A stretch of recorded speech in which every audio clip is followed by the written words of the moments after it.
These are trail cam photos of whitetail deer that were taken on my friend's private property. The cool thing about this property is that it only gets hunted by my friend once a year. Basically, this property has a ton of deer on it that never get hunted. I've been waiting to go on this hunt for like 13 years, and this was the year I got the invite to go. Archery hunting deer with your bow out of blind is one of the most difficult hunts I've ever been on. Here's how it worked. Each morning we would get up in the dark, walk out to our blinds, and sit and wait for these deer to come by and hopefully get a chance to draw one, maybe shoot one. My blind is located here amongst these trees.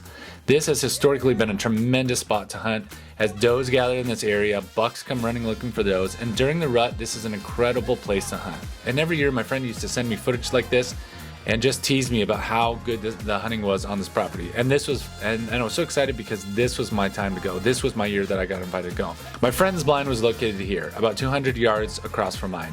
I could see him, he could see me, and we would basically wait all day for these bucks to come running around during the rut. So every morning we would get up early, sit in the blinds, and then come back to the house, rest for a little bit, then go back at about 3 o'clock, wait till dark, and we try to get these deer that were moving and not bedded down in the early morning and then right before dusk or right before dark.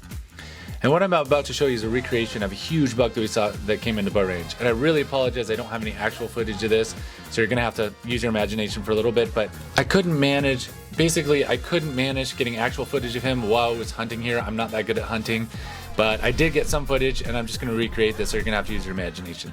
So this buck came running up when we were sitting there. The biggest whitetail buck I've ever seen in my life. His tongue was hanging out. He's looking for does, like super fast, super crazy, like full rut looking for does, right?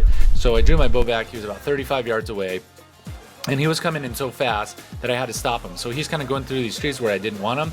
I made a little noise. The buck stopped, but he didn't stop like right away. He stopped like a few seconds after I made the little noise. So instead of hitting this window that I wanted him to come in between these trees, he actually went way beyond there and stood right broadside looking at me. And I did get him to stop, but he was behind this like gigantic tree and I just couldn't get a shot, and then he ended up running away really fast. And that was the most crazy experience I've ever had bow hunting. I could have easily let off a shot on that buck. I could have gotten really excited, and as he was running, I could have let off a shot. He was 35 yards. I definitely could have hit him, but can I hit a moving target that's moving really fast without stopping broadside with my bow, with the limited experience that I've had bow hunting? I didn't want to take that chance. So I think I did the right thing by not shooting that buck, not wounding that buck, not having that chance of getting that buck. And I don't regret that part at all. I would rather take like a sure shot on a buck and be happy about that rather than wounding it and knowing that like at this very moment that buck is out there like wounded and injured. I just feel better about myself not taking the shot. So I'm glad that I didn't do that. But long story short, this buck got away and we'll be able to chase him next year. So yeah, that was our hunt. And yeah, so we will try this again next year, and I hope you guys enjoyed this.